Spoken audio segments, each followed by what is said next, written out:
نئی تجسیم کی خواہش۔ سید انصر کا کلام اردو شاعری کے اس فکری دھارے کا نمائندہ ہے جو فرد کے داخلی تجربات کو خارجی حقیقتوں سے جوڑتا ہے۔ ان کے اشعار میں ایک طرف وجودی بے چینی، نفسیاتی کرب اور سماجی مشاہدہ ہے، تو دوسری طرف علامتی اظہار، لسانی رکھ رکھاؤ اور کلاسیکی جمالیات کی جھلک ہے۔ انصر کی شاعری کو صرف رومان یا فلسفے کے ایک ہی زاویے سے نہیں پڑھا جا سکتا۔ یہ ایک کثیر جہتی تجربہ ہے جو بیک وقت فرد، معاشرے اور کائنات سے مکالمہ کرتا ہے۔ سید انصر کی شاعری میں احساس محبوسیت، انٹریپمنٹ کا اظہار نمایاں اہمیت کا حامل ہے۔ داخلی اور خارجی تحفظ کے نام پر فرد جس طرح دیواریں اٹھاتا ہے، وہی دیواریں اس کی آزادی کا گلا گھونٹ دیتی ہیں۔ یہ دیواریں صرف مادی نہیں بلکہ نفسیاتی اور معاشرتی بھی ہیں، جو فرد کو خود سے بھی دور کر دیتی ہیں۔ شعر دیکھیے، اتنی دیواریں اٹھائی ہیں حفاظت کے لیے، اتنی دیواریں اٹھائی ہیں حفاظت کے لیے، اب نکلنے کو بچا ہی نہیں رستہ کوئی۔ سید انصر کی شاعری میں اجتماعی تنقید کی ایک صورت بھی ملاحظہ کی جا سکتی ہے۔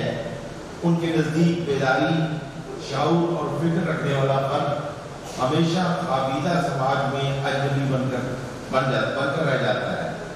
ان کی بیداری کو روایت کے جمود کے خلاف بغاوت کا نام بھی دیا جا سکتا ہے۔ اس لیے سب کی نگاہوں میں کھٹکتا ہوں کہ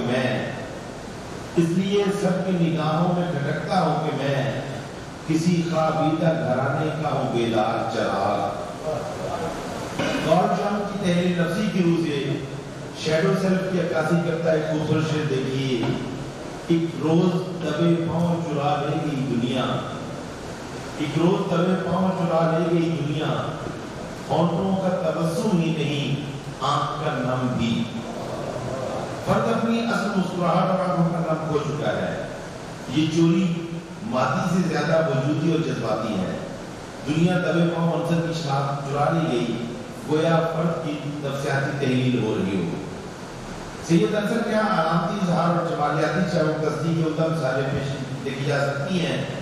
گزر یہ نئی تجسیم کی خواہش تو نہیں، گزر یہ نئی تجسیم کی خواہش تو نہیں، تیری آہٹ پہ میری خاک کھنک پڑتی ہے۔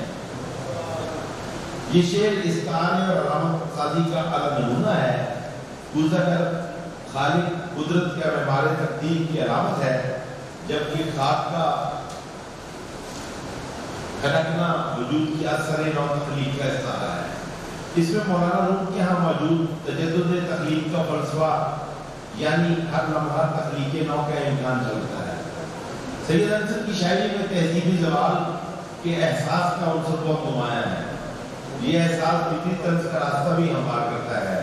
اجتماعی بے ہنری، بد اخلاقی اور شور کی فضا میں فرد کی آواز دب جاتی ہے، یا کسی شخص کو تہذیب تکلم ہی نہیں، کیسی محفل ہے کہ سب لوگ باہم بولتے ہیں۔ اس شعر میں محفل علامتی طور پر پوری تہذیب ہے جو بے ترتیبی اور زوال کا شکار ہو چکی ہے۔ درپیش حالات میں مزاحمت کا رویہ سید انصر کی شاعری میں بھرپور شعریت کے ساتھ جلوگر ہے۔ دور خزاں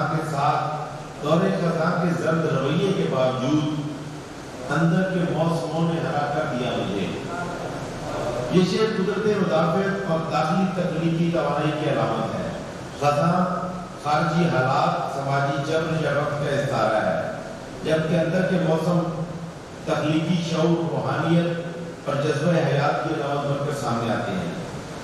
سید انصر کے کلام میں اسلوب اور زبان و بیان کی جو فنی باریکیاں سامنے آتی ہیں، وہ ان کی شعری ہنرمندی اور فکری گہرائی کی غماز ہیں۔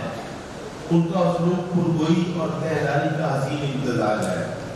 وہ سادہ لفظوں میں پیچیدہ احساسات اور گہرے مشاہدات کو اس مہارت سے بیان کرتے ہیں کہ قاری کو یک وقت فکری مکالمہ اور جمالیاتی لذت میسر آ جاتے ہیں۔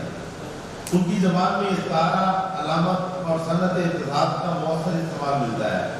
مثلاً چراغ میں خزانہ، ریت چل رہی تھی یا دیا بجھانے کا اہتمام جیسے فیکٹر قاری کے ذہن میں ایک بصری اور فکری تحریک پیدا کرتے ہیں۔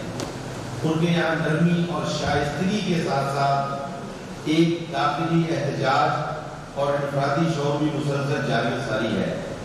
زبان میں کلاسیکی رکھ رکھاؤ کے ساتھ روزمرہ کی سادگی اور جدید احساس کی شدت کے ساتھ فکری نزاکت کا امتزاج عنصر کے اسلوب کو نہایت منفرد اور مؤثر بناتا ہے۔ شکریہ۔